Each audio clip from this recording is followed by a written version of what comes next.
interesting, topic. Reading romances, women, patriarchy, and popular literature by Janice Radway. And this is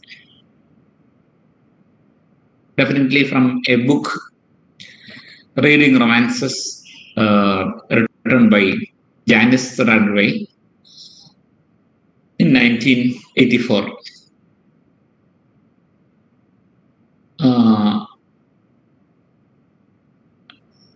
So here she's speaking about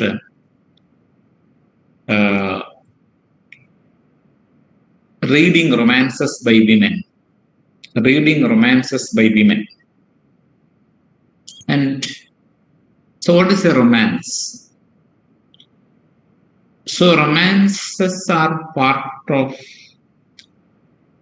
popular literature.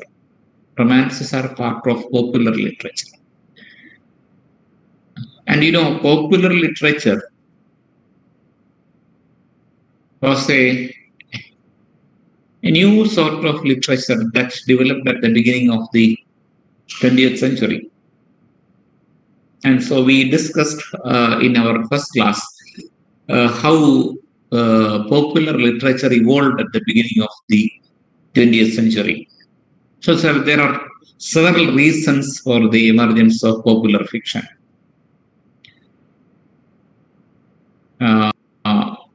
One factor was leisure time.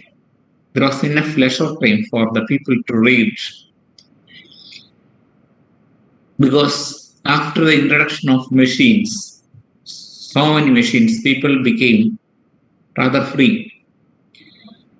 And even at the beginning of the 20th century, there was what is called domestication of technology. And domestication of technology means the infiltration of technology into our domestic life, day-to-day life. And so up to that time, technology had been confined to an upper strata of the society, which means it was the business of scientists and such people. But after that, there was, in the beginning of the 20th century, there was the domestication of technology. And so many technological gadgets,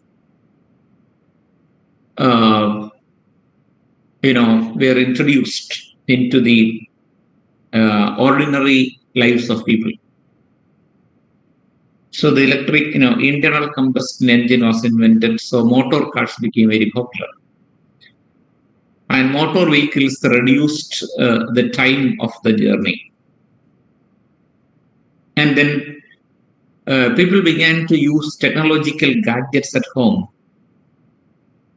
like the radio, then telephone, then the washing machine, refrigerator. So these electronic equipments became part of daily life. So this people got a lot of time, leisure time.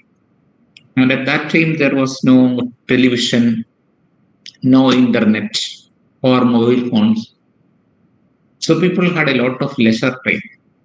So after their day's work, they got enough leisure time. And thanks to this kind of technological, development. And so the domestication of technology was one of the reasons for the popularity, for the evolution of popular literature. And another reason, as we have already seen, was the increase in the rate of literacy. Compulsory education was introduced and people became literate. So thus they were able to read. And so this was another reason for the development of popular literature. And again, as we have seen, the newly literate class was different from the educated middle class or the elite class, the educated elite class, because these people were literate, which means they could only read or write, which means their sensibility had not been refined as that of the educated people. So naturally, they found it difficult to read and understand classical works of literature. Quite difficult for them to understand them.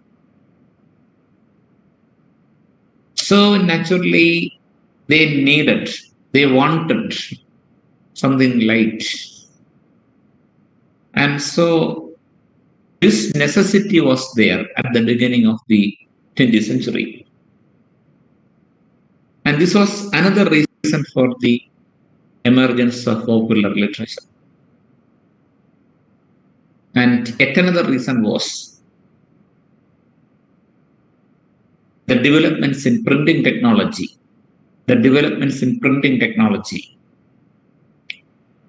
So with the development of print technology, printing became cheaper and effective. And so the Polaroid camera was introduced. So it was possible to print pictures. And still later, color pictures were printed.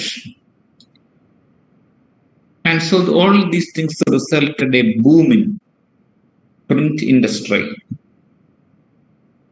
And printing became cheaper. Printing became attractive. So magazines and novels became immensely popular at the beginning of the 20th century because there was a congenial climate for the development of magazines and publication of novels at the beginning of the 20th century. So romances became popular.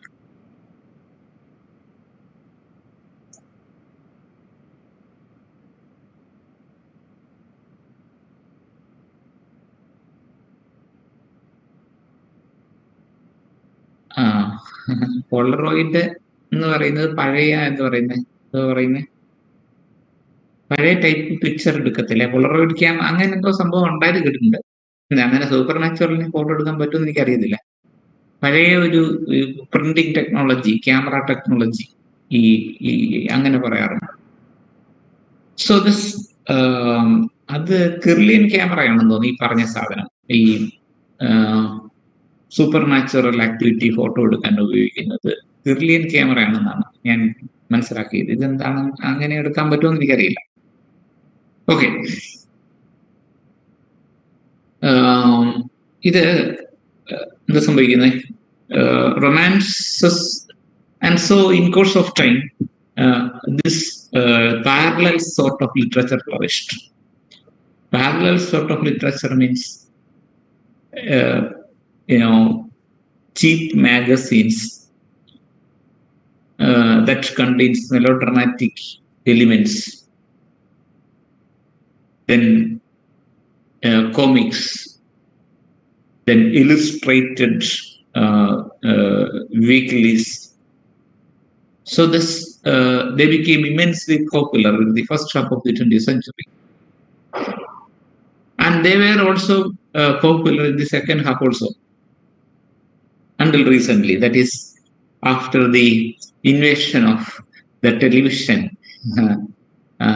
that is invasion of our life, I mean domestic life by television, that became possible at the 1990s, 80s and 90s. 80s പോലും television അത്ര അങ്ങോട്ട്, അതെ, വലിയ പണക്കാർക്ക് മാത്രമേ ടെലിവിഷനൊക്കെ ഉണ്ടായിരുന്നു. മാത്രമല്ല, at that time there was only terrestrial transmission. Satellite transmission അല്ല, terrestrial transmission ആണ് ഉണ്ടായിരുന്നത്. നമ്മുടെ വീടിന്റെ സൈഡിൽ വലിയ ഒരു ആന്റിന ഇറക്ട് ചെയ്ത് വെക്കണം. കാറ്റടിക്കുമ്പോൾ ചിലപ്പോൾ എല്ലാം പോകും, അതായത് പിക്ചർ എല്ലാം പോകും. പിന്നെ ആന്റിനയിൽ കിടന്ന് നമ്മൾ തോട്ടിയിട്ട് അടിക്കുകയൊക്കെ ചെയ്യണം, എന്നാലേ പിക്ചറൊക്കെ തെളിഞ്ഞു വരുന്നത്. അങ്ങനെയാണ് ടെറസ്ട്രിയൽ ട്രാൻസ്മിഷൻ ദൂരദർശൻ സ്റ്റാർട്ട് ചെയ്യുന്നു. പിന്നെ അന്നൊരു സമാധാനം ഉണ്ടായിരുന്നു, ആഴ്ചയിൽ ഒരിക്കലൊക്കെ ഉള്ളായിരുന്നു ഈ മലയാളം പരിപാടികളും സീരിയലുകളും. അന്നത്തെ സീരിയലുകൾക്ക് സ്റ്റാൻഡേർഡ് സാധനങ്ങളായിരുന്നു കുറേയൊക്കെ ആദ്യം ഇറങ്ങിയതൊക്കെ. ക്ലാസിക്കൽ റൈറ്റേഴ്സിന്റെ കഥകളൊക്കെ എടുത്ത് സീരിയലാക്കി, MTV അങ്ങനെയൊക്കെ സീരിയലുകളാക്കിയിട്ടുണ്ടായിരുന്നു. അത് കഴിഞ്ഞ് പിന്നെയാണ് ഈ പൈങ്കിളിയിൽ കംപ്ലീറ്റ് ഇറങ്ങി വരും. So anyway, magazines was remained as a very popular medium until recently. അപ്പൊ അതുകൊണ്ട് ഈ മാഗസീൻസിനെ പറ്റി നമുക്ക് ഭയങ്കര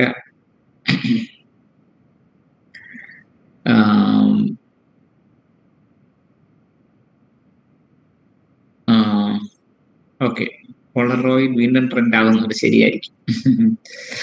ഓക്കെ, അപ്പോൾ അങ്ങനെ ഒരു കാലത്ത് മാഗസീൻസ് ഒരു ഹരമായിരുന്നു, അല്ലെങ്കിൽ ഈ റൊമാൻസസ് ഒരു ഹരമായിരുന്നു. മലയാള സാഹിത്യത്തിലെ മുട്ടത്തോർക്കിയാണ് അത് തുടങ്ങി വെച്ചത്, പോപ്പുലർ ലിറ്ററേച്ചർ. അന്ന് മുട്ടത്തോർക്കിയെ പൈങ്കിളിയായിട്ടൊക്കെ എല്ലാവരും പറഞ്ഞെങ്കിലും പിന്നീട് വന്ന പൈങ്കിളി എഴുത്തുകാരെ അപേക്ഷിച്ച് നോക്കുമ്പോൾ അദ്ദേഹം ക്ലാസിക് ആയി മാറി. അങ്ങനെയാണ് അദ്ദേഹം ഇപ്പോൾ ഒരു ക്ലാസിക് റൈറ്ററായിട്ടാണ് കണക്കാക്കുന്നത്. അപ്പോൾ അങ്ങനെ വരുന്ന ഒരു ടൈപ്പ് ഫിക്ഷനെയാണ് എന്ത് പറയുന്നത്, ഈ പോപ്പുലർ ലിറ്ററേച്ചർ അല്ലെങ്കിൽ റൊമാൻസസ് എന്ന് പറയുന്നത്. And again, the majority of the readers of the romances were women. The readers were women. ഏറ്റവും കൂടുതൽ റീഡേഴ്സ് ഉള്ളത് സ്ത്രീകളാണ്. നമ്മുടെ നാട്ടിനെ പറ്റി പറയാറുണ്ട്. പണ്ട് ഇഷ്ടം പോലെ വീക്ക്ലീസ് ഉണ്ടാകുമായിരുന്നു. മംഗളം, മനോരമ ആഴ്ചപ്പതിപ്പ്, അത് രണ്ടും ഇപ്പോഴും ഉണ്ടെന്ന് തോന്നുന്നു. മംഗളം, മനോരമ, അത് കൂടാതെ വേറെ ഇഷ്ടം പോലെ സാധനങ്ങളുണ്ട്. എന്തെന്ന് മനോരാജ്യം, സഖി,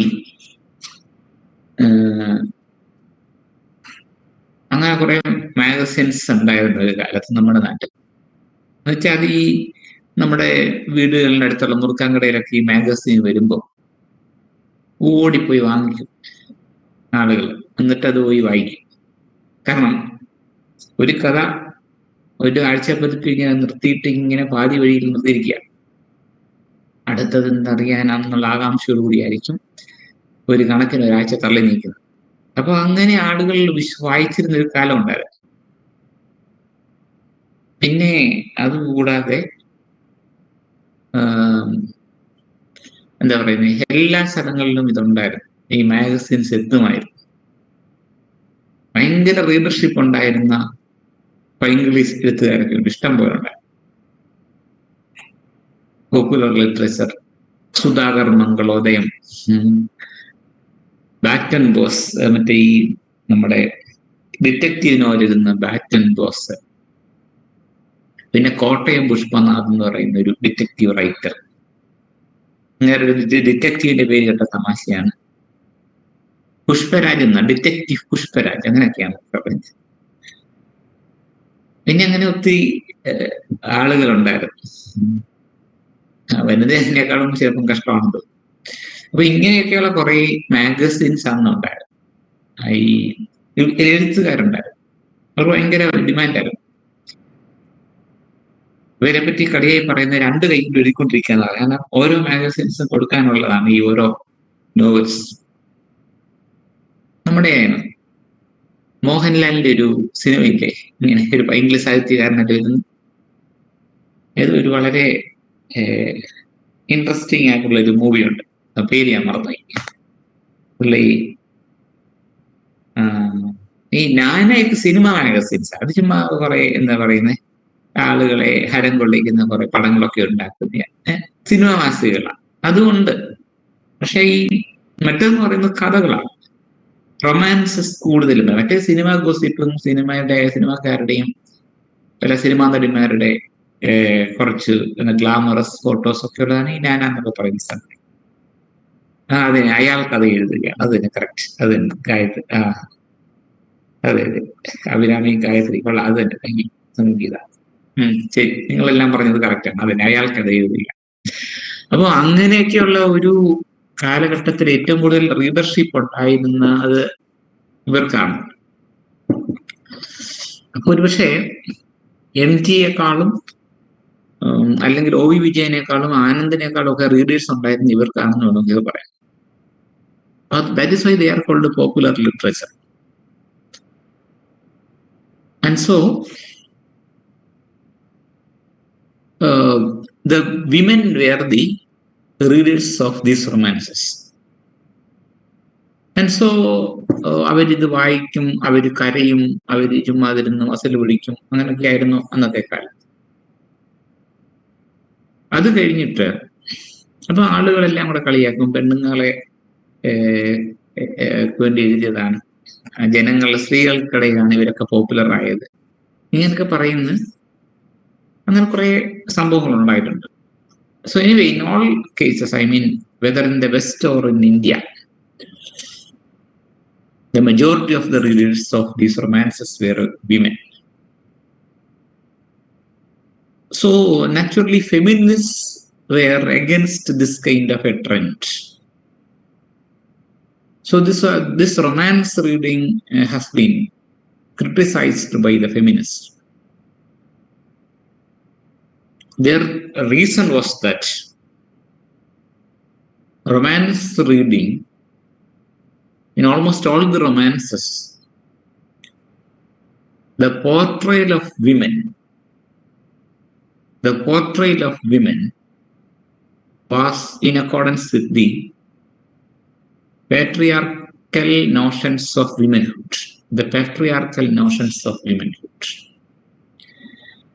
In most of these, novels, women were the losers or victims, and their lives were manipulated by their male counterparts. So these were actually the topics of these magazines. And so women, so the feminists, attacked romance reading because according to them, romance reading was a kind of patriarchal schooling. നമ്മുടെ പഴയ സിനിമയ്ക്കകത്തൊക്കെയാണ് നമുക്കിങ്ങനെ ഇടയ്ക്ക് ഇപ്പോഴും ഉണ്ടെന്ന് തോന്നുന്നു ഈ സീരിയലുകളൊക്കെ, സ്ത്രീധനം, സ്ത്രീ മറ്റേത്, അങ്ങനെ കുറെ ഉണ്ട്. സ്ത്രീ ഒരു എന്താ പുണ്യമോ അങ്ങനെ എന്തോ, പുണ്യജന്മ, സ്ത്രീജന്മ, അങ്ങനെ എന്തോ കുറെ സാധനങ്ങളുണ്ട്. ഇതൊക്കെ എന്താണ് പറഞ്ഞു വരുന്നത്? അതായത് they are actually naturalizing the victimization of women. Something which could be seen even in classic novels like Anna Karenina or Madame Bovary. The women were with the victims. In all these novels, the women were victims. So that was why the feminists attacked these novels, these popular novels, because knowingly or unknowingly, they are attempting a kind of naturalization of the victimization of women. And this was the general trend. That is, romance reading was under attack by the feminists. And so here in this essay,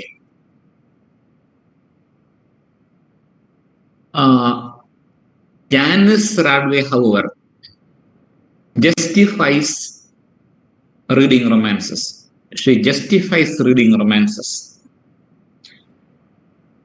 And so she said that the popularity of the romance genre can be explained by important changes in book production, distribution, advertising, and marketing techniques. So this I've already told about this. It was quite easy for them to print the book, distribute the book. Then again, they could make money out of advertisements. And there were several marketing techniques. And then, so a lot of techniques of publishers that helped the better circulation of these magazines and novels. And also, there was an increasing need for romantic fantasy by women. An increasing need for romantic fantasy by women. So, this book, Reading Romances, was based on an actual research, a true research conducted by Janice Radway. And this research was carried out in a small group of women, among a small group of women called Smithton, Smithton, Smithton. And this is a gathering of women, a group of women consisting of 42 women, a group consisting of 42 women. And most of them were married and with children. So there were 42 women. And they form a group called Smithton Women. Smithton Women. And so this is actually used as the sample for this research. And these women, Smithton women, were regular customers at a bookshop. They were regular customers at a bookshop where Dorothy Vance worked. And Dorothy Vance was called Dorothy. Dorothy Vance.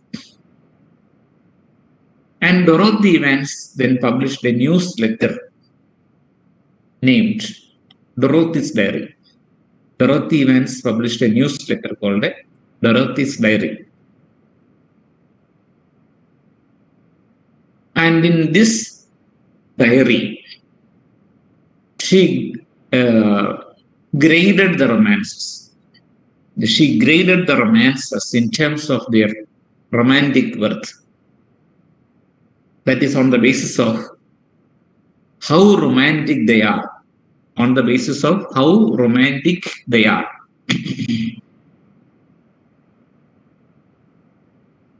And then this research was done through questionnaires, group discussions, face-to-face interviews, and observation of interactions between Dot and her regular customers. So this research data was collected through questionnaires. That means questionnaires were distributed among the members of the group so that they could elicit responses from these readers. Then she conducted face-to-face interviews with women. And there are observations of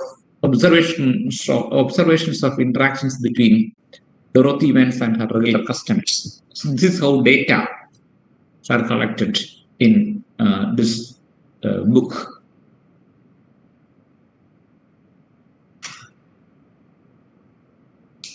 And then, so in order to understand the cultural significance of romances romance reading, Janice Radway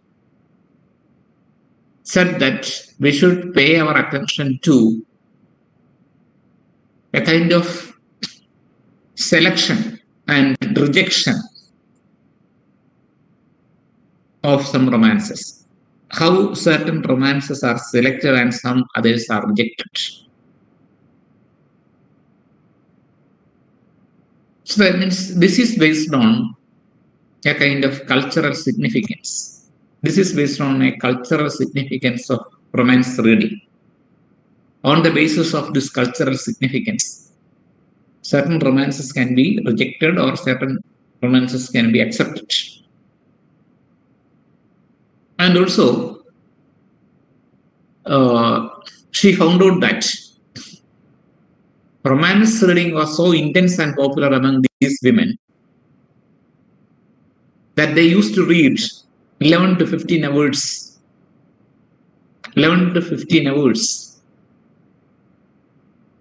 per week and finished 1 to 25 books per week. 1 to 25 books per week. ചിലര് 25 പുസ്തകങ്ങൾ വരെ വായിക്കാറുണ്ട് ഒരാഴ്ചയിൽ. And this was actually what's special about this group of women readers of romance. And then she found out that they identified two kinds of romances.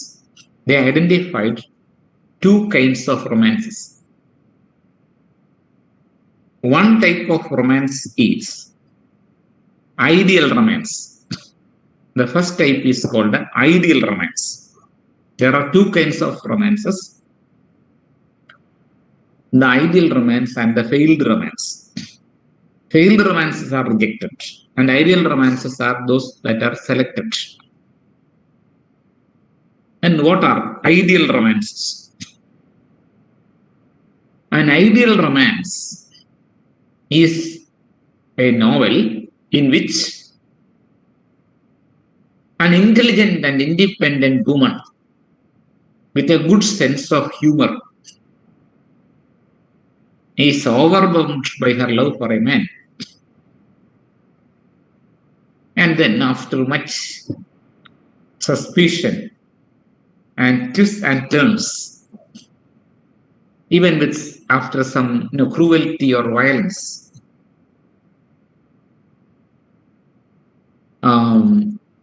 and then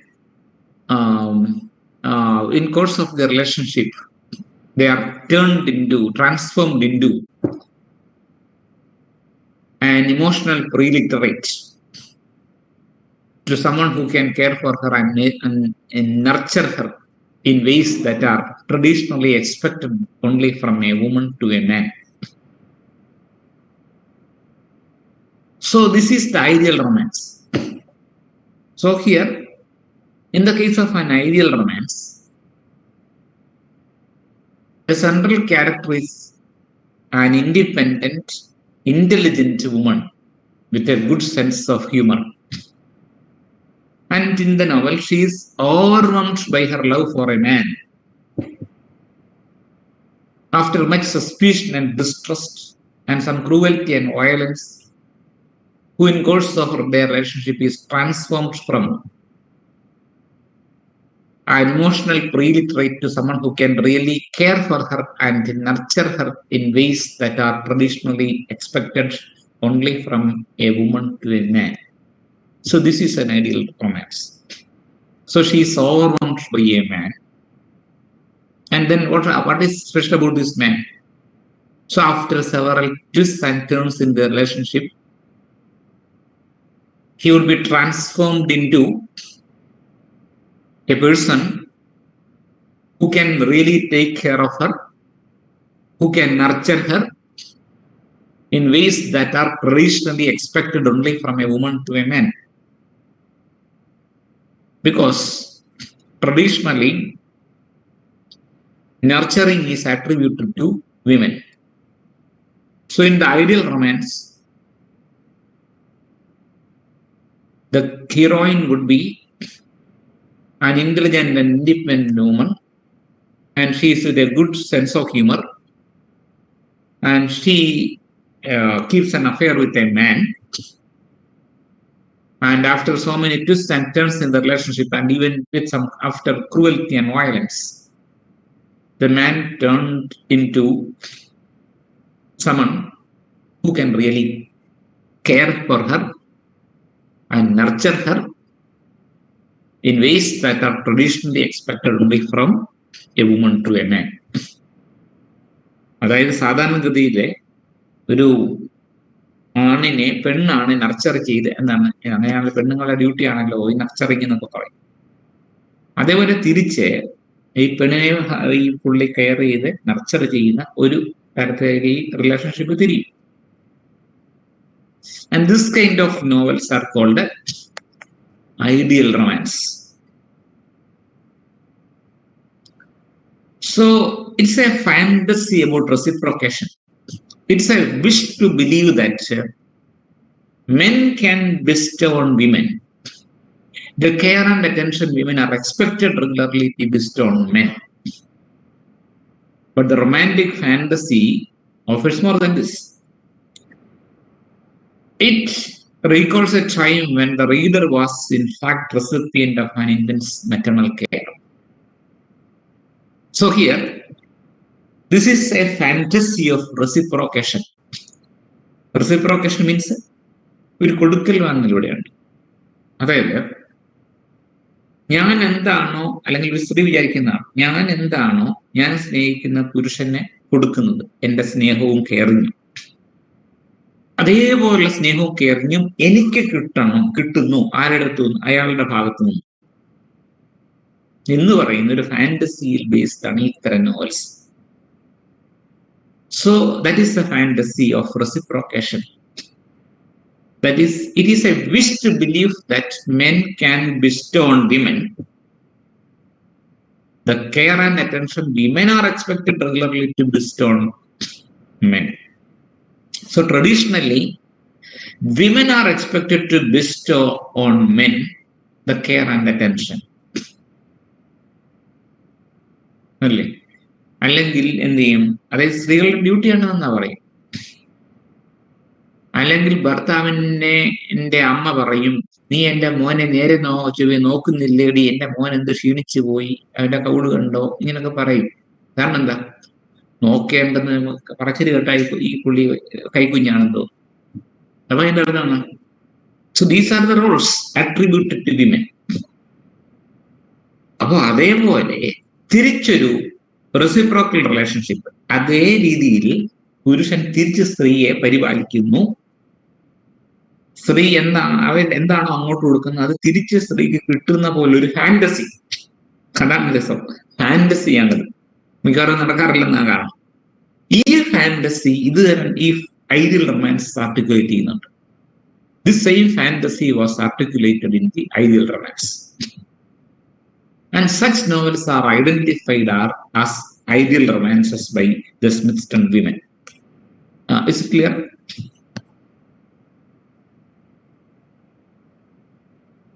Clear enough?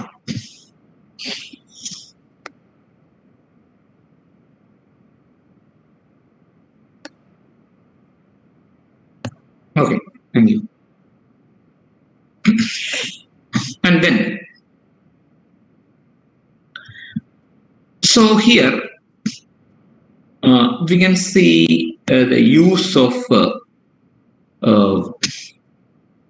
mothering, a concept introduced by the feminist psychoanalyst Nancy Chodorow.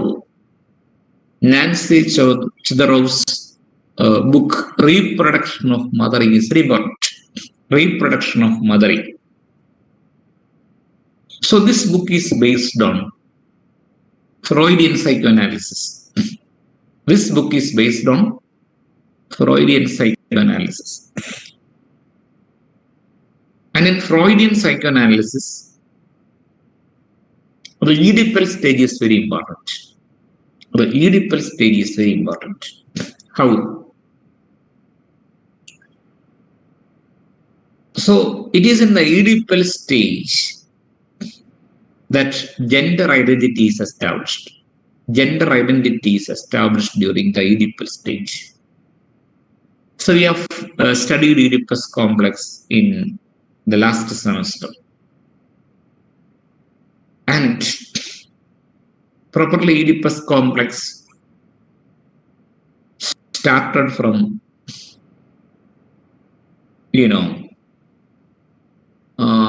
3 to 6 years. So here, as we have already seen, there are 3 stages in the development of Oedipus complex. In the case of both the male and the female children, they are so close to the mother at that time. Physically and mentally, they are very close to the mother. Breastfeeding is there, then nurturing, caring. So because of all these things, children were very close to the mother. This is the first stage. And in the second stage, what happens is that the male child perceives his father as a rival. The male child perceives his father as a rival. And in fact, he wants to kill his father. This is what Freud said.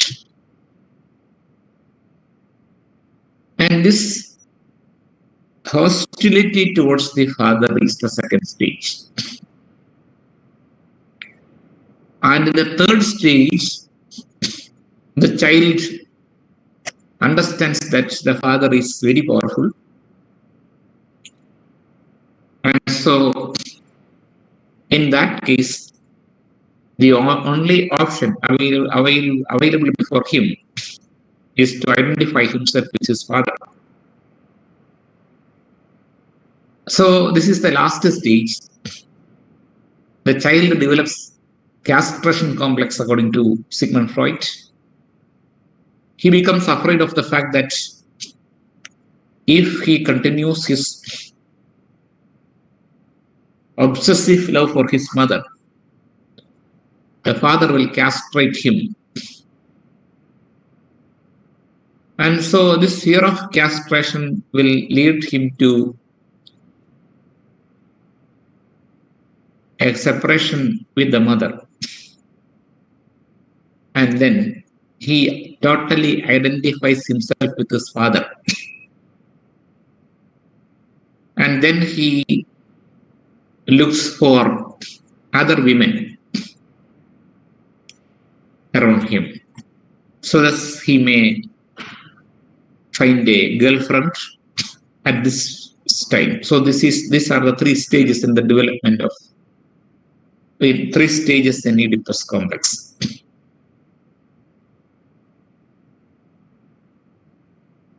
So here, this is what Freud said. But Nancy Chodorow was concerned about the female child. She was concerned about the female child. How the female child passes through the Oedipal stage. That is what interests her.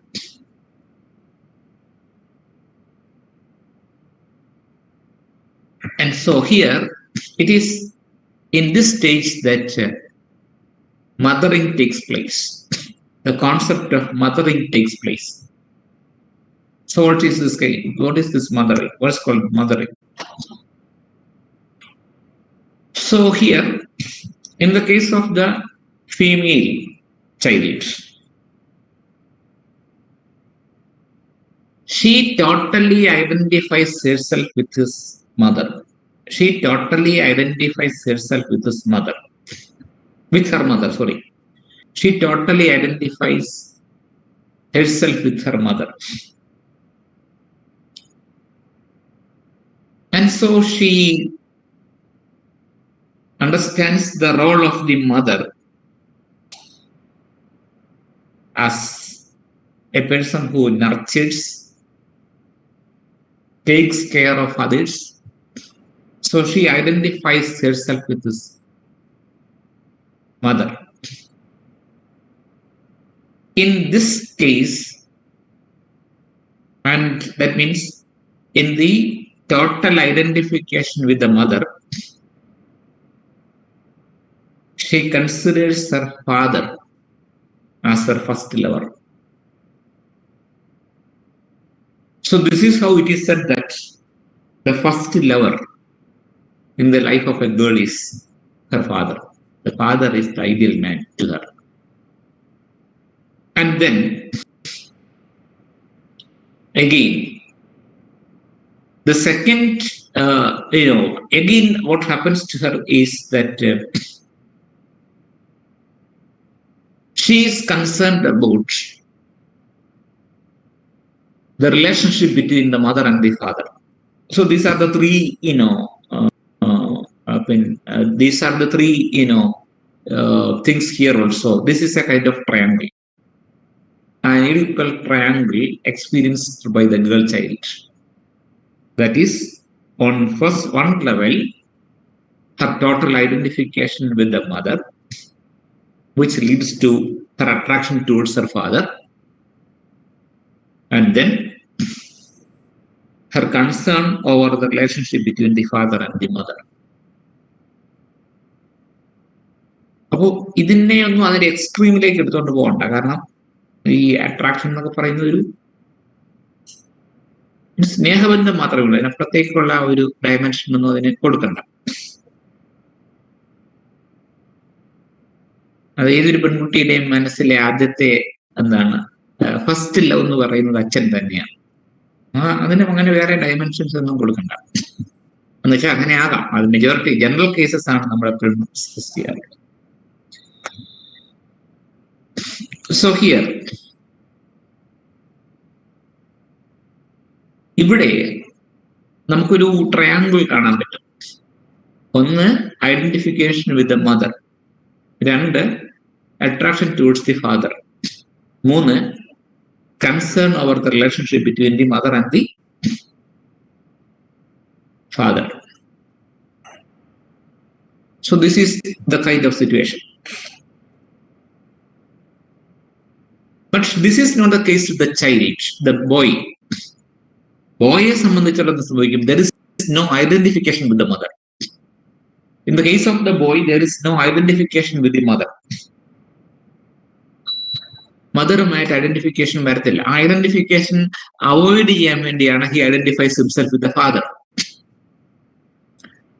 അപ്പൊ അതിന്റെ അർത്ഥം he is gradually moving away from the mother. ഞാൻ നേരത്തെ പറഞ്ഞു, Oedipus complex എന്ന് പറയുമ്പോഴത്തേക്ക് അതിൽ കടന്ന് ചിന്തിച്ച് വലിയ കുഴപ്പങ്ങളൊന്നും ഉണ്ടാക്കരുത്. അതായത് അമ്മയും മകനും തമ്മിലുള്ള സെക്ഷൽ റിലേഷൻഷിപ്പ് ഒന്നും അല്ല ഈഡിപ്പസ് കോംപ്ലക്സ് ഉദ്ദേശിക്കുന്നത്. അത് ഈ ലോകത്തുള്ള സകലമാന പുരുഷന്മാരും ജീവിതത്തിൽ കടന്നു പോയിട്ടുള്ള ഒരു ഘട്ടം മാത്രമാണ് ഈ ഈഡിപ്പസ് കോംപ്ലക്സ് എന്ന് പറയുന്നത്. അതൊരു ഈ പറയുന്ന ടീനേജ് ഒക്കെ ആകുമ്പോഴത്തേക്ക് പയ്യന്മാരെ പതുക്കെ അമ്മയുടെ കൺട്രോളിൽ നിന്ന് മാറി വേറെ പെൺപിള്ളേരെയൊക്കെ ശ്രദ്ധിക്കാനും ഗേൾ ഫ്രണ്ട്സിനെ അന്വേഷിക്കാനും ഒക്കെ പോകും. അതോടുകൂടി അതെല്ലാം ഈ അമ്മയുമായിട്ടുള്ള അറ്റാച്ച്മെന്റ് ഒക്കെ എല്ലാം അവസാനിക്കുള്ളൂ. So this is what happens in the case of the male. പക്ഷെ ഇതല്ല പെൺകുട്ടിയുടെ കാര്യത്തിൽ സംഭവിക്കുന്നത്. പെൺകുട്ടി totally identifies herself with his mother. അതോടുകൂടി മദറിങ് എന്ന് പറഞ്ഞ കോൺസെപ്റ്റ് അവളുടെ മനസ്സിലേക്ക് കടക്കുകയാണ്. അതായത് she identifies her gender role as woman. She identifies herself as a nurturing mother. അപ്പൊ അതുകൊണ്ട് എന്ത് ചെയ്തു, ഒരു നർച്ചറിങ് മദറിന്റെ റോള് അവള് പതുക്കെ അങ്ങ് എടുക്കും. എത്രയോ ഇൻസ്റ്റൻസസ് ഉണ്ട്. ഇപ്പോ അമ്മ വയ്യാതെ കിടക്കുകയാണെങ്കിലും, അമ്മ ദൂരെ ആയപ്പോഴും, അമ്മ മരിച്ചു പോകുന്ന കാര്യത്തിലൊക്കെ കൊച്ചു പെൺകുട്ടികളുടെ വീട്ടിന്റെ എല്ലാ റെസ്പോൺസിബിലിറ്റി എടുക്കുന്ന ഒത്തിരി ഇൻസ്റ്റൻസസ് ഉണ്ട്. അത് ഓട്ടോമാറ്റിക് ആയിട്ട് ആ റോൾ അങ്ങ് വന്ന് വീഴുകയാണ് അവിടെ ചെയ്യുന്നത്. So she identifies herself with his mother. അപ്പോൾ മദറിങ് എന്ന് പറയുന്നത് മദർ ആയതിനു ശേഷം ഉണ്ടായ ഒരു സംഭവമല്ല. ഈഡിപ്പൽ സ്റ്റേജ് മുതൽ ഒരു പെൺകുട്ടിയുടെ ജീവിതത്തിൽ സംഭവിക്കുന്നതാണ് മദറിങ്. അവിടെയാണ് ആ ഒരു സംഗതി നമ്മൾ മനസ്സിലാക്കുന്നത്. അപ്പൊ മദറിങ് എന്ന് പറയുന്നത് ഒരു പുതിയ കോൺസെപ്റ്റ് അല്ല. ഒരു സ്ത്രീ മദറായ അമ്മയാകുമ്പോൾ മാത്രമല്ല മദറിങ് കടന്നു വരുന്നത്. ജനിക്കുന്നതിന് ശേഷം ഉടനെ തന്നെ മദറിങ് ആരംഭിച്ചു കഴിയും. This is what Nancy Chodorow says in her book Reproduction of Mothering.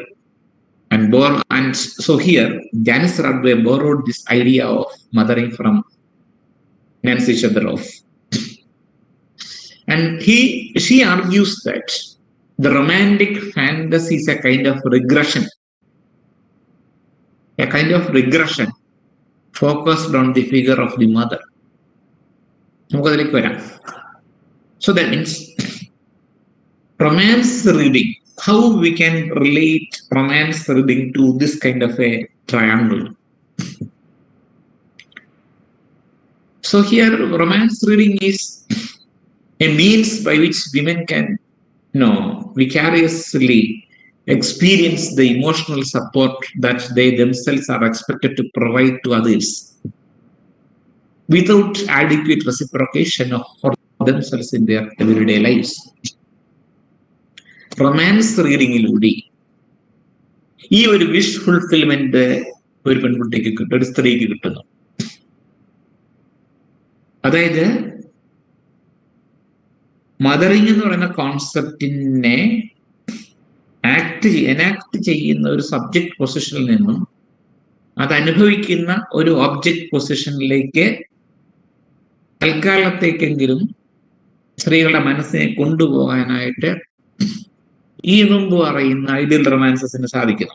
കാരണം എന്താ, എല്ലാവരും കെയർ ചെയ്യേണ്ടതാണ് സ്ത്രീ. ആ സ്ത്രീയെ മറ്റൊരാൾ കെയർ ചെയ്യുന്നതിനെ പറ്റി വായിക്കുന്ന നോവലുകളാണ്, അതിനെപ്പറ്റിയുള്ള നോവലുകളാണ് ഏതാണ് ഐഡിയൽ റൊമാൻസസ്. അപ്പൊ അതുകൊണ്ട് this romance reading is A kind of wish fulfilment for the woman. It's a kind of wish fulfillment for the woman.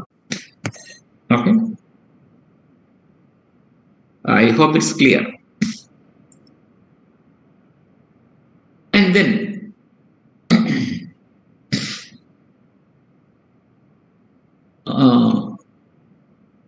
so the psychoanalytical theory of Nancy Shedroff says that the boy experiences, or the boy becomes an autonomous and independent one after Oedipus complex.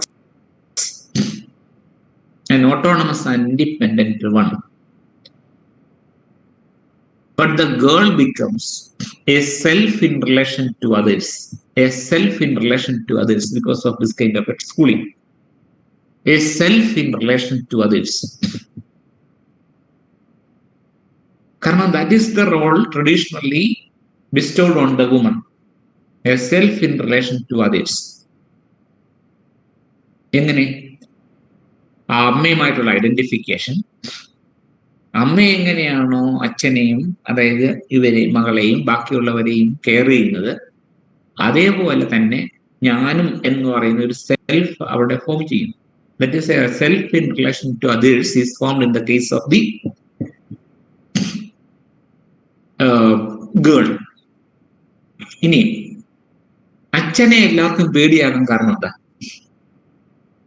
അച്ഛൻ അടിക്കുമെന്ന് വിചാരിച്ചത് കൊണ്ടോ, അച്ഛൻ strict ആയതുകൊണ്ടോ, അച്ഛന് മീശയുള്ളത് കൊണ്ടോ ഒന്നുമല്ല അച്ഛനെ പിള്ളേർ പേടിക്കാനുള്ള കാരണം. അത് പേടിയായി. അമ്മയുടെ കേസിൽ ഇവർ രണ്ടുപേരും ഐഡന്റിഫൈഡ് ആകുന്നുണ്ട് ഒരു പരിധി വരെ. പക്ഷെ അച്ഛൻ അവിടെ വേറൊരാളാണ്. അച്ഛൻ മറ്റൊരാളായതുകൊണ്ടാണ് അച്ഛനെ അനുസരിക്കാൻ എപ്പോഴും ശ്രമിക്കുന്നത്. അമ്മ അനുസരിക്കുന്നതുകൊണ്ട് കാരണം എന്താ? അമ്മയില്ലേ. അമ്മയെന്ന് പറഞ്ഞാൽ എന്താ? എന്റെ സെൽഫുമായിട്ട് ഞാൻ ഐഡന്റിഫൈ ചെയ്യുന്നത് ഒരു സത്തയാണ്. പക്ഷെ അച്ഛൻ എന്ന് പറയുന്നത് he's an independent person, an autonomous person. So that is why children obey the father. നമ്മൾ അങ്ങനെയല്ലേ? വീട്ടിലാര് പറഞ്ഞാലും അനുസരിക്കത്തില്ല. പക്ഷെ ഒരു പോലീസുകാരൻ എന്തെങ്കിലും നമ്മളോട് ആഞ്ഞൊരു കണ്ണുരുട്ടിയാൽ നമ്മൾ അപ്പം തന്നെ എല്ലാം അവസാനിച്ച് എല്ലാം റെഡിയാക്കി പോകും. അത്രേ ഉള്ളൂ. So that is A thing. കാരണം ഇവിടെ ബോയ് ഒരു പരിധി വരെ അമ്മയുമായിട്ട് ഐഡന്റിഫൈഡ് ആകുന്നത് കണ്ടപ്പോഴാണ് പതുക്കെ അവനൊന്ന് മാറിയത്. പെൺകുട്ടിയാണെങ്കിൽ she develops herself in relation to others. അതായത് ആദ്യത്തെ എന്ന് പറയുന്നത് മദർ തന്നെ. So again, so she develops, the female self is developed as a kind of self in relation to others, whereas the male self is an autonomous and independent one. Again, so the narrative pattern of an ideal romance,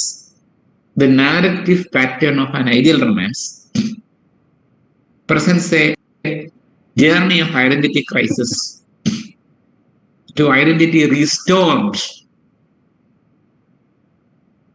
and finally the heroine establishes her female self in relation, the self in relation. Ideal romanceലും സംഭവിക്കുന്ന ഇതാണ്. It is a kind of journey. In the narrative pattern of an ideal romance, we can see a kind of journey from an identity crisis to identity restored. അതായത് തിരിച്ച് ഞാൻ എന്താണോ മറ്റുള്ളവർക്ക് കൊടുത്തിരിക്കുന്നത് അത് എനിക്ക് കിട്ടും, ഞാൻ അങ്ങനെ ആയി വരും. അപ്പോ വീണ്ടും ഒരു സെൽഫ് ഇൻ റിലേഷനിലേക്ക് അവർ തിരിച്ചു പോകുന്ന യാത്രയാണ് ഓരോ ഐഡിയൽ റൊമാൻസും നമ്മുടെ മുമ്പിൽ കാണിക്കുന്നത്. So this is how the woman identifies, that is the woman reader identifies herself with the heroine of the romance. And I hope it's clear.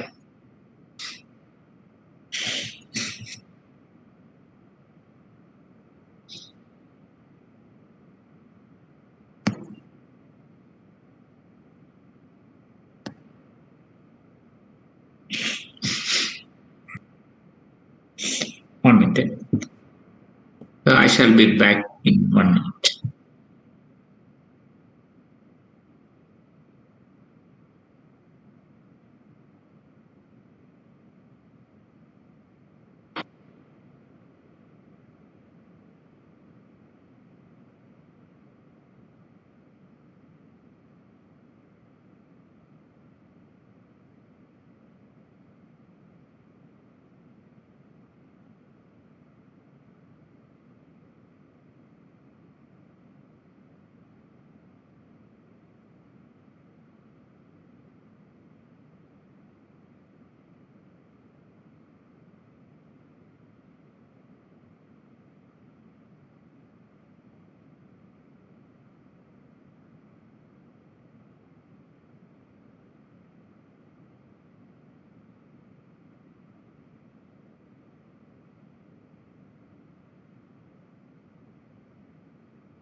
Okay.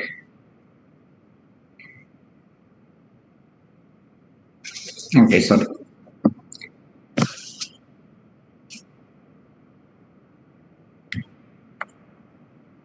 Can you hear me?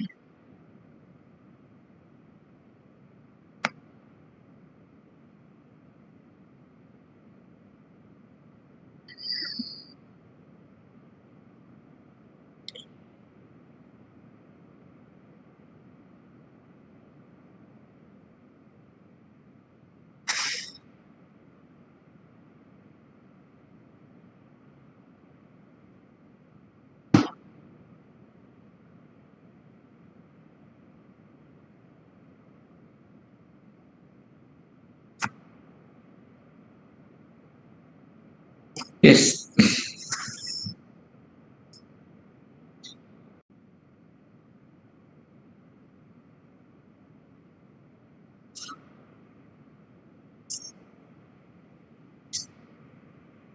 So here, Janice Radway again borrows Nancy Shadrow's belief that women overcome Oedipus complex with a triangular psychic structure intact. A triangular psychic structure. So, in order to experience a regression to maternal emotional fulfillment, that is in her, self in relationship identification, self in relationship, in self in relation to identification, woman experiences a regression to maternal emotional fulfillment. So here she has three options. One is lesbianism. That is, and then the other is a relationship with a man. And finally, to seek fulfillment by other means. So these are the three options before a woman to experience a regression towards maternal emotional fulfillment. So these are the three options before a woman to overcome this kind of Oedipus complex. One is, again, lesbianism. So I told you there are three, things there in the case of the girl child.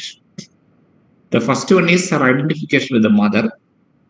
Second is her attraction towards the father. And the third is her concern over the relationship between the mother and the father. So here, the first is identification with the mother may result in lesbianism. Total identification with another woman. Then attraction towards the father can be resulted in a relationship with another man.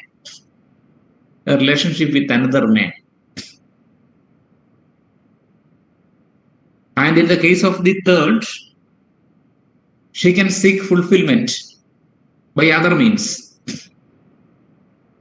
So no need to be worried about the relationship between the mother and the father.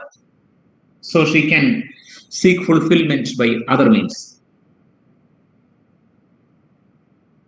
So in the case of the first, that is lesbianism, turning to lesbianism, that is not always possible because of the homophobic nature of our culture.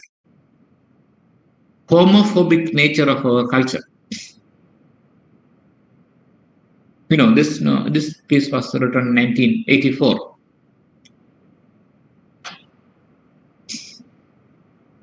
Okay.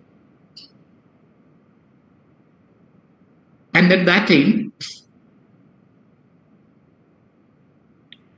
sexual minorities or the LGBTQ were not prominent. അതുകൊണ്ടാകാം there was a homophobic nature. അത് എപ്പോഴും അങ്ങനെയാണെങ്കിൽ പോലും ഇപ്പോഴും ഏത് civilised സൊസൈറ്റിയിലും there can be a homophobic nature of culture. Homophobia എന്ന് പറയുന്നത്, phobia എന്ന് പറഞ്ഞാൽ എന്താണ്? ഫിയർ, ഭയം. ഹോമോഫോബിയ എന്ന് പറഞ്ഞാൽ ഹോമോസെക്ഷുവാലിറ്റിയുള്ള ഭയം, വെറുപ്പ്. ഹോമോസെക്ഷുവാലിറ്റിയുള്ള ഭയവും വെറുപ്പുമാണ് ഹോമോഫോബിയ എന്ന് പറയും. നമ്മുടെ പ്രധാനപ്പെട്ട കൾച്ചർ, പ്രധാനമായും മിക്ക കൾച്ചറും ഹോമോഫോബിക്കാണ്. അതൊരു ടോട്ടലി അക്സെപ്റ്റബിൾ ആയ ഒരു സംഭവമായിട്ട് ഇപ്പോഴും മാറിയിട്ടില്ല സൊസൈറ്റിയിൽ. അപ്പോ ഇന്ന ആള് ഗേ ആണ് അല്ലെങ്കിൽ ഇന്ന ആള് ലെസ്ബിയൻ ആണെന്ന് പറയുന്നത് നാണക്കേടാ. പിന്നെ ആക്ടിവിസ്റ്റുകളുണ്ട്, അവര് പറയും ഞങ്ങൾ അങ്ങനെ ഇങ്ങനെയാണെന്നൊക്കെ പറയുമായിരിക്കും. പക്ഷേ ഈ ആക്ടിവിസ്റ്റുകളല്ലാത്ത പാവം പിടിച്ച മനുഷ്യര്, ഇങ്ങനെയുള്ള ഓറിയന്റേഷൻസ് ഉള്ള ആളുകൾ പറയില്ല. പറയാൻ നാണക്കേട് അവർക്ക്. ചിലപ്പോൾ വലിയ വലിയ ആളുകളായിരിക്കും, അവർക്ക് ഇങ്ങനെ ഒരു വീക്ക്നെസ് ഉണ്ടെന്നുള്ള അവരും പറയത്തില്ല. കാരണം they are afraid of the society. So the homophobic nature of our culture limits the first, that is lesbianism. And secondly, the relationship with another man. And so the nature of masculinity limits the second. Masculinity ഒരു സ്വഭാവം that limits the second one, that is a relationship with a man. കാരണം ഒരു മനസ്സിന് ഇണങ്ങിയ ഒരു പുരുഷനെ കണ്ടെത്തുന്ന ചില പാടാണ്. മാസ്കുലിനിറ്റി എന്ന് പറയുന്നതിന്റെ ഒരു പ്രശ്നം അതാണ്. പലരും പല രീതിയിലാണ് മാസ്കുലിനായിട്ട് കാണിക്കാൻ ശ്രമിക്കുന്നത്. So that nature of masculinity limits the second.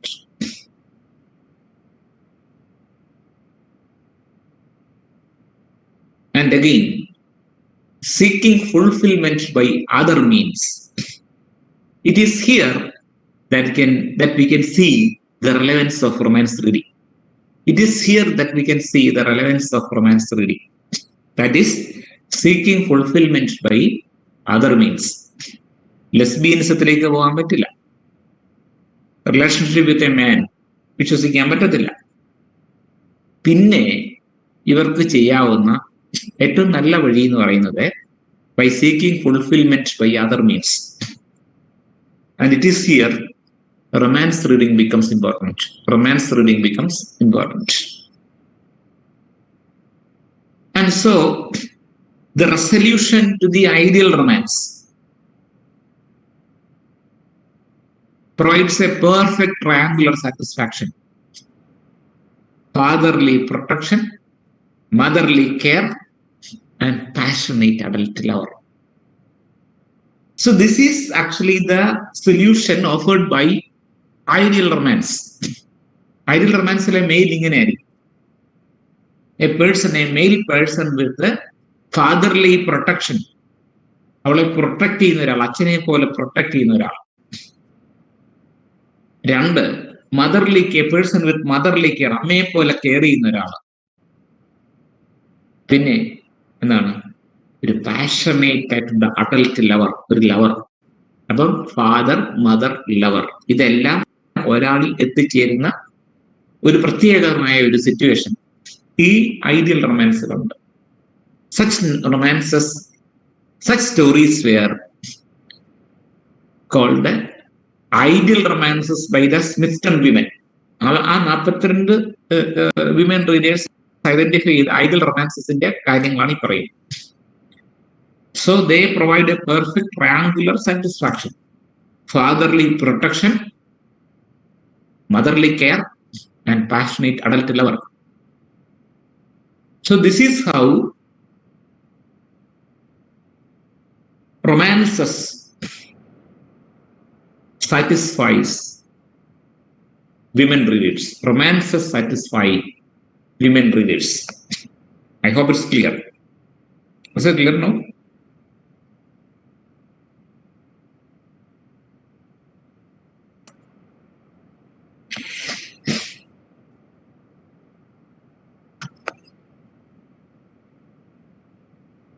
Okay. Okay. Thank you.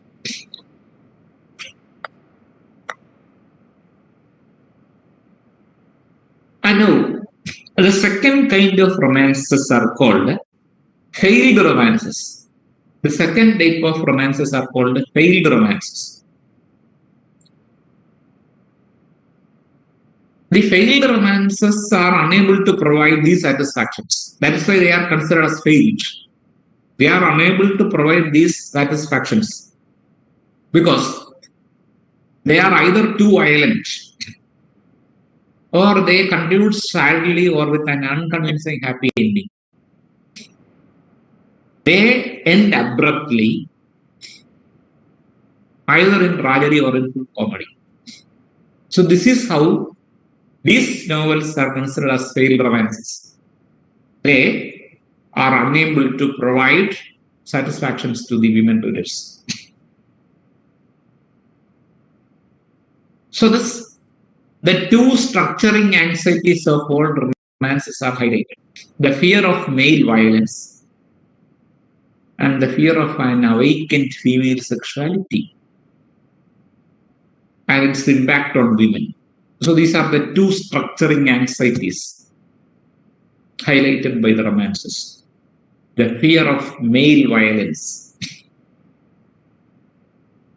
and the fear of an unawakened female sexuality and its impact on women. രണ്ട് തരം ആൻസൈറ്റീസ് അവിടെ. മെയിൽ വയലൻസ് ഒരു സ്ത്രീയെ സംബന്ധിച്ചിടത്തോളം എപ്പോഴും അവളുടെ ഒരു ആൻസൈറ്റി അതാണ്. ഇയാൾ എങ്ങനെയാണ്, വയലന്റ് ആകുമോ? വയലൻസ് എന്ന് പറയുന്നത് വെർബൽ വയലൻസ് ആകാം, ഫിസിക്കൽ വയലൻസ് ആകാം. Male are by nature violent ആണെന്നാണല്ലോ വയ്പ്. അതുകൊണ്ട് that is one reason, and the other is the fear of an awakened female sexuality and its impact on women. How female sexuality has its impact on men. So in the failed romances, violent punishment is inflicted on women who are seen as sexually promiscuous and thus defeats the emotional fulfillment through the vicarious sharing of our heroine's journey from a crisis of identity to an identity restored in the arms of a nurturing male. So then, in the failed romances, there will be violent punishment of women who are sexually promiscuous and thus defeats the emotional fulfillment through the sharing of the heroine's journey from a crisis of identity restored in the arms of a nurturing male. So, നമ്മളിപ്പോൾ ഒരു സംഗതി ആലോചിച്ചാൽ മതി. മിക്ക സിനിമകളിലും ഒക്കെ ഒരു സ്ത്രീയെ വില്ലനസ് ആയിട്ടോ അല്ലെങ്കിൽ ഒരു സ്ത്രീയെ വളരെ മോശമായിട്ടോ ചിത്രീകരിക്കണമെന്നുണ്ടെങ്കിൽ അതിനുള്ള ഏറ്റവും പ്രധാനപ്പെട്ട എളുപ്പ വഴി എന്ന് പറയുന്നത് to portray her as sexually promiscuous.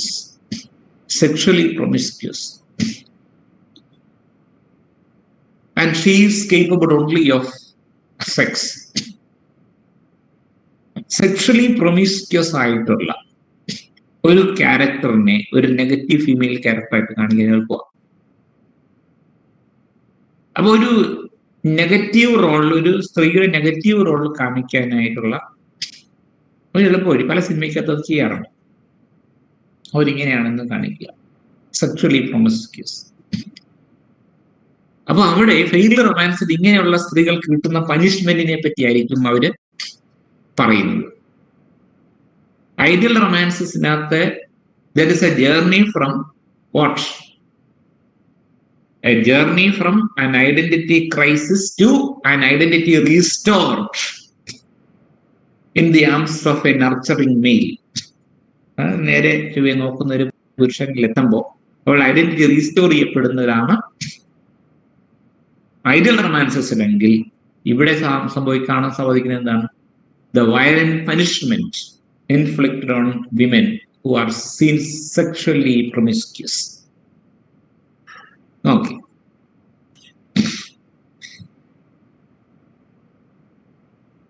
And thus there is a patriarchal myth. They partially reclaim the patriarchal form of romance for their own use. It is the underlying cultural myth of the nurturing male that is ultimately most important dismissed in women's experience of a romance reading. ഇത് nurturing mail എന്ന് പറഞ്ഞൊരു myth ആര് create ചെയ്തതാണ്? Patriarchal society create ചെയ്യുന്നതാണ് nurturing mail. ഇപ്പോ ഒരു example പറയുമ്പോൾ Tolstoy's അന്നാ കർണീനയുടെ കേസിൽ കർണീനയോട് ഭയങ്കരമായിട്ടുള്ള ഒരു എമ്പതി ടോൾസ്റ്റോയുടെ ഭാഗത്തു നിന്നുണ്ട്. ശരിക്കും പറഞ്ഞാൽ കർണീൻ കാരണമാണ് അന്ന എന്ത് ചെയ്തു? അഡൽട്ടറി അല്ല യഥാർത്ഥത്തിൽ she fell in love with another man. So she was the mother of a 7-year-old boy, and she was the wife of Alexei Karnin, a highly influential bureaucrat in the Tsarist administration. അങ്ങനെയുള്ള ഒരാൾ എന്ത് ചെയ്തു? She fell in love with another man. It is because of the inability of Karnin. Because Anna was a woman who was in search of the quintessential woman within herself. She wanted love. She wanted caring. And she was denied both by her husband. എന്തുകൊണ്ടാണ്? അവിടെയാണ് Tolstoy പറയുന്നത്, not because of his fault. അപ്പൊ അയാളുടെ സ്വഭാവത്തിന്റെ കുഴപ്പമല്ല, അയാളുടെ സ്വഭാവം അങ്ങനെയാണ്. അയാള് ജനിച്ചതും വളർന്നതും ഒക്കെ അങ്ങനത്തെ ഒരു സിറ്റുവേഷനിലാണ്. And also he was always very busy. ഒരു ചീഫ് സെക്രട്ടറിയെ പോലെ വലിയ ബിസി ആയിട്ടുള്ള ഒരു മനുഷ്യനാണ് ഈ Karenin. So he was always busy. And also he was always formal in his dealings with all the people, even with his wife. അപ്പോ ശരിക്കും പറഞ്ഞാൽ അന്നയ്ക്ക് അതല്ല ആവശ്യം. She needs emotional satisfaction. അപ്പൊ ടോൾസ്റ്റോയ് പറയുന്നത് ഇയാൾക്ക് സ്നേഹമുണ്ട്, സ്നേഹം പ്രകടിപ്പിക്കാൻ അറിയത്തില്ലെന്നേ ഉള്ളൂ. അങ്ങനെയുള്ളൊരു സ്നേഹം ഉണ്ടായിട്ട് എന്താ പ്രയോജനം? സ്നേഹം എന്ന് പറയുന്നത് സേഫ് ലോക്കറിൽ വെച്ച് പൂട്ടി വെക്കാനുള്ളൊരു സാധനമല്ല. അത് കാണിക്കാനുള്ളതാണ്, പ്രകടിപ്പിക്കാനുള്ളതാണ്. അത് പ്രകടിപ്പിച്ചില്ലെങ്കിൽ അതിന്റെ അർത്ഥം എന്താ? അത് കർണീന് സംഭവിച്ചു. അതുകൊണ്ട് കർണീൻ എന്ത് ചെയ്തു? സോ അന്ന എന്ത് ചെയ്തു? She eloped with Vronsky and she gave birth to Vronsky's child. വ്രോൺസ്കിയുടെ കുഞ്ഞിനെ അന്ന പ്രസവിച്ചപ്പോൾ Anna send a telegram to Karenin. Karenin ഒരു ടെലിഗ്രാം ചെയ്തു. അതായത് her husband Vronsky, her lover, she send a telegram to Alexei Karenin in which she said that she wanted to see him because she was on her deathbed. Because after the delivery, she contracted some kind of a fever and there was no chance of recovery. So she thought that she would die. So she wanted to see her husband, Karnin, before her death. And so Karnin went to see Anna. He went to see Anna. And then Anna was in delirium. And Vronsky was also there. And when she saw her husband, Karnin, Anna became very emotional and delirious. Pointing at Karnin, she told Vronsky, look at him. He's a saint. He is a saint. This is what Anna told about her husband to her lover. And Vronsky considered this all the more humiliating. She went back home, and then he tried to commit suicide by firing at himself. But somehow he escaped from that. That's another thing. And Karnin, on his way back, saw the child, the newly born baby, and he patted on its cheek. And then he arranged a nurse for the child. So this is how Karnin is portrayed in the novel. So the man is portrayed in a very beautiful way as a nurturing male, and the woman was punished because of her sexual promiscuity. This is what happened in the case of Anna Karenina. ഇത് മറ്റൊരു രീതിയിൽ കുറച്ചുകൂടെ എന്താണ് explicit ആയിട്ടുള്ള രീതിയിൽ പറയുന്നതേ ഉള്ളൂ ഇവിടെ ഈ റൊമാൻസസിനകത്തൊക്കെ. ഇവിടെ ഈ ഓതേഴ്സ് എല്ലാം ചെയ്യുന്നത് they are actually creating a myth of the nurturing male. പക്ഷെ ആ മിത്തിലൂടെ the women readers get some kind of a satisfaction. ഒരു വിഷ് ഫുൾഫിൽമെന്റ് പോലെ ഒരു സാറ്റിസ്ഫാക്ഷൻ അവർക്ക് കിട്ടുന്നുണ്ട്. So that's it.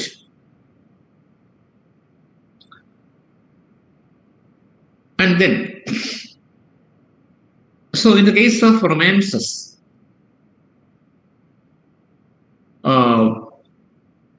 Radway says that the women, the Smithston women, describes their reading of romances as a sort of escape. They describe their reading of romances as a sort of escape. How? Firstly, through the identification with the reader and the heroine, through the identification with the reader and the heroine. And secondly, by a temporary but a literal denial of the demands women recognize as an integral part of their roles as nurturing wives and mothers. So there are two sorts of escapes where in the act of reading romances. Firstly, through an identification with the heroine. The reader identifies herself with the reader, the heroine, or the relationship between the hero and the heroine. And secondly, reading becomes an escape by a temporary but literal denial of the demands of women, a denial of the demands women recognize as integral part of their roles as nurturing wives and mothers. So here, woman experiences a denial of the demands women recognize as an integral part of their roles as nurturing wives and mothers. So that is the role ascribed to them traditionally. That is as the role of the nurturing wives and mothers. But in romances, the roles are reversed. And this is a very delightful experience to the female reader. And thus, this kind of reading romances become a kind of escape. നമ്മളിപ്പോൾ സിനിമയിലും ഇത് തന്നെ കാണാൻ പറ്റും. നമ്മൾ cinema കണ്ടുകൊണ്ടിരിക്കുമ്പോൾ we identify ourselves with a particular person in the cinema. അതാണ് hero. അതായത്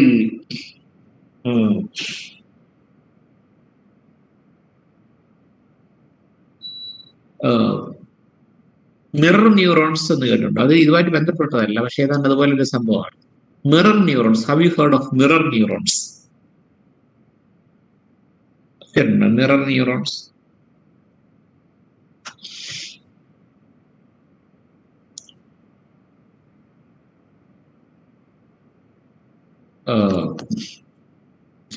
and again, have you heard of Vilayanur Ramachandran? Vilayanur Ramachandran ആളെ നിങ്ങൾ കേട്ടിട്ടുണ്ടോ? Vilayanur Ramachandran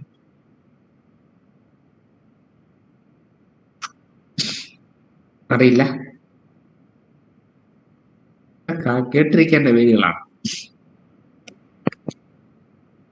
Vilayanur Ramachandran is a world famous neuroscientist, Dr. Vilayanur Ramachandran, and he is from Tamil Nadu, but he is in California doing his research there in neuroscience, and he has written a very famous book called The Telltale Brain.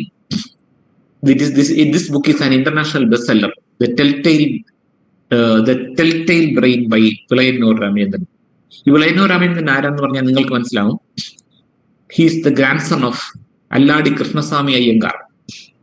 നമ്മുടെ constitutional കമ്മിറ്റിയിലെ അംബേദ്കറിനോടൊപ്പം ഉണ്ടായിരുന്ന അല്ലാടി കൃഷ്ണസ്വാമി അയ്യങ്കാരുടെ ചെറുമകനാണ് doctor Vilayanur Ramachandran.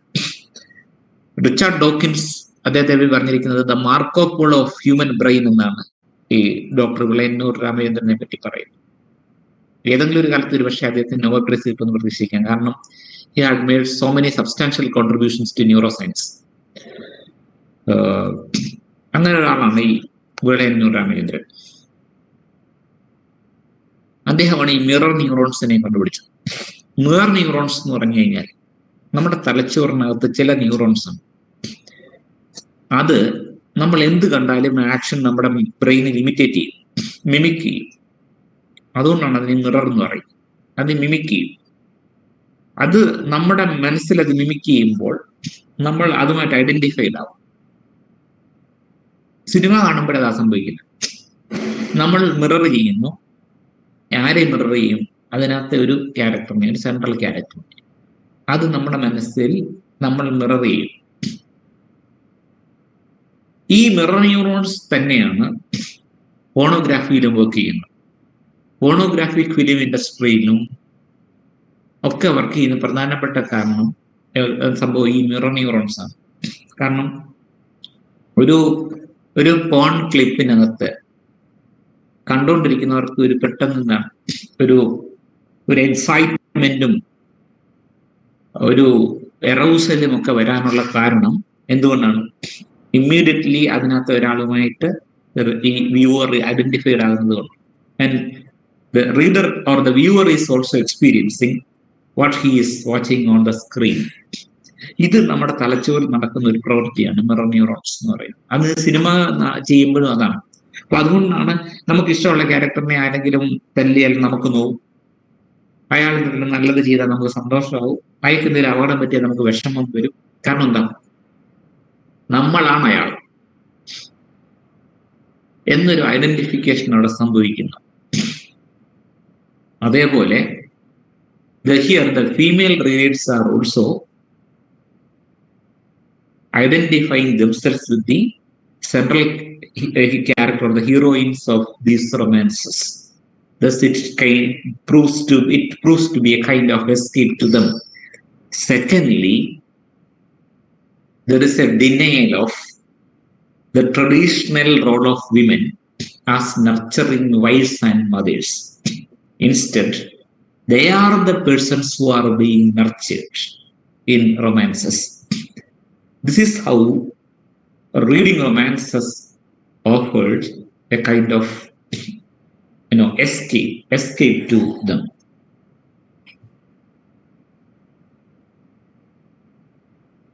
And then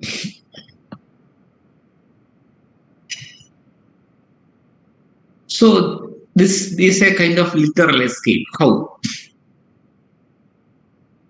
So it is relaxing. So that means it's relaxing. And the reading becomes a release from the tension produced by daily problems. So of course that is true. The reading produces a kind of escape or a release from the tensions of everyday life. Not only that, this reading creates a time or a space within a woman, within which a woman can be entirely on her own, preoccupied with her personal needs, desires, and pleasure. So that means this reading now creates a space, a spatio-temporal dimension in which the woman can be entirely on her own. The woman can be entirely on her own. അവൾ എന്താണ് ആഗ്രഹിക്കുന്നത് ആ ഒരു സ്പേസിലേക്ക് കുറച്ചു നേരമെങ്കിലും ഇരിക്കാൻ പറ്റും. That may be the reason why the woman reads this Smithsonian women read romances. So not only it is an escape from the tensions of everyday life, but also reading creates a time and space within which women can be on their own. So it is a kind of transportation to the exotic, an escape to the exotic. An exotic, that means something that exists in fantasy. And then, so they accepted the fact that, these romances preoccupy their minds. They preoccupy their minds even though they knew the characters and events depicted in the romance do not resemble their own lives. So they knew that they are reading a novel. The characters are different persons. And they do not actually remember their daily lives. But still, they are actually preoccupied by this kind of a literal escape into a realm of fulfillment from the world of daily problems and responsibilities.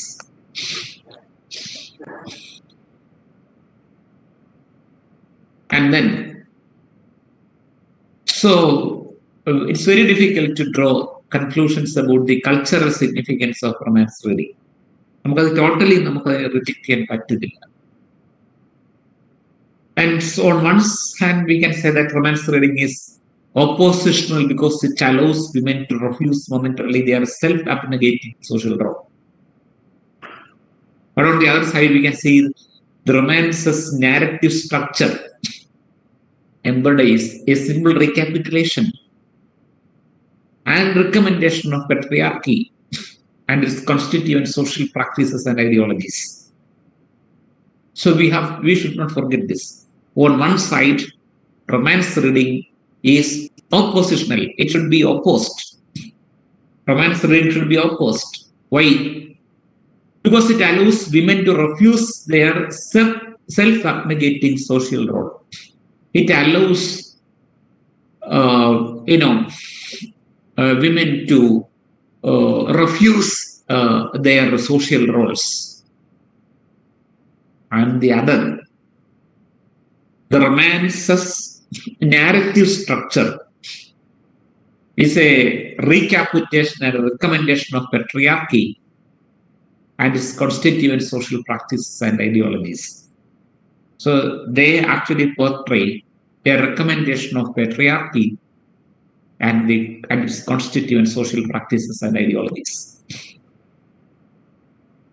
So finally, she says that women readers do not read romances out of a sense of contentment with patriarchy, but it contains an element of utopian protest. So this is a kind of utopian protest. So that is countered by the narrative structure, which emphasizes that patriarchy is a problem only until women learn how to read it properly.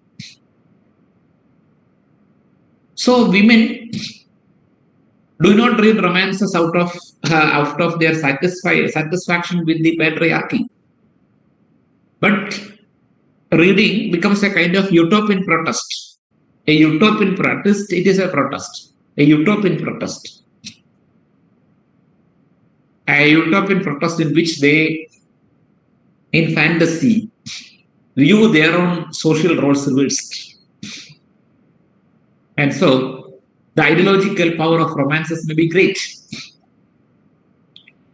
but there is a resistance in the form of selective acts of consumption dissatisfactions, momentarily satisfied by the articulation of limited protest and utopian longings. So ideological power of romances may be great. Ideological power, so that means it is propagating a kind of patriarchal ideology about womanhood as nurturing mothers or something like that. So that is true. But at the same time, this reading is also a kind of protest or a resistance, at least in the form of a kind of utopian longing. So this is how we.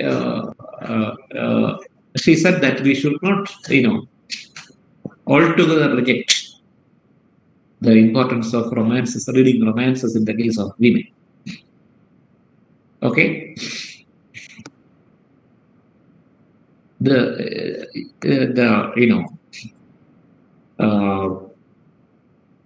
topic ends here. If you have doubts, we can discuss them. If you have comments or doubts, we can discuss.